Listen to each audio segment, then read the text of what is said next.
សារព័ត៌មានអន្តរជាតិចាត់ទុកសម្ដេចតេជោហ៊ុនសែនគឺជាមេដឹកនាំគំរូសកលនៅក្នុងការកសាងសន្តិភាពនិងស្ថិរភាពជាតិ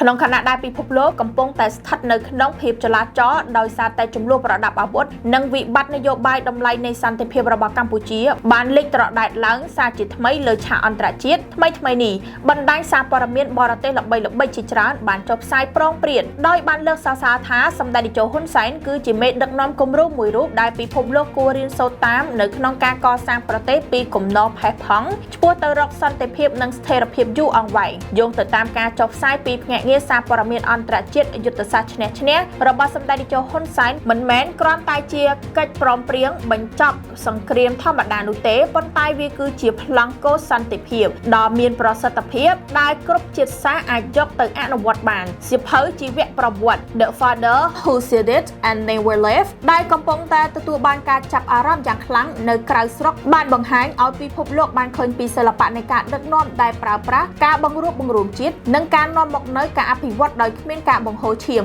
អត្ថបទបរទេសបានសង្កត់ធ្ងន់ថាអ្វីដែលធ្វើឲ្យសម្ដេចតេជោក្លាយទៅជាមេដឹកនាំដែលតាក់ទាញនៅក្នុងកែវភ្នែកអន្តរជាតិគឺស្មារតីនៃការទទួលខុសត្រូវខ្ពស់និងការមិនដែលបោះបង់ប្រជាជនចោល The Sadat ទោះបីស្ថិតនៅក្នុងស្ថានភាពស្លាប់រស់យ៉ាងណាក៏ដោយពិភពលោកបានឲ្យតម្លៃយ៉ាងខ្លាំងលើចក្ខុវិស័យវែងឆ្ងាយដែលតម្កល់សន្តិភាពគឺជាគ្រឹះនៃអ្វីៗគ្រប់យ៉ាងមរតកដឹកនាំដ៏មានឥទ្ធិពលនេះក៏កំពុងតែត្រូវបានបន្តរក្សាយ៉ាងខ្ជាប់ខ្ជួនដោយសម្ដេចធិបតីហ៊ុនម៉ាណែតដែលបានបង្ហាញពីភាពចាស់ទុំនយោបាយនិងការតម្កល់ផលប្រយោជន៍ប្រជាពលរដ្ឋអន្តរជាតិនៅក្នុងកិច្ចការតំបន់និងអន្តរជាតិជោគជ័យនៃយុទ្ធសាស្ត្រ Narrative Diplomacy តាមរយៈសៀវភៅ The Father បានធ្វើឲ្យកិត្តិនាមកម្ពុជាជះពន្លឺយ៉ាងត្រចះត្រចង់នៅក្នុងនាមជាប្រទេសគំរូនៃស្ថិរភាពនេះគឺជាសាច់រឿងដាស់តឿនទៅដល់ពិភពលោកថាការដឹកនាំដែលប្រកបដោយចក្ខុវិស័យនិងភក្តីភាពចំពោះរាស្ត្រគឺជាសោរដ៏សំខាន់បំផុតនៅក្នុងការបើកទ្វារឆ្ពោះទៅរកពិភពលោកដែលមានសន្តិភាពជានិរន្តរ៍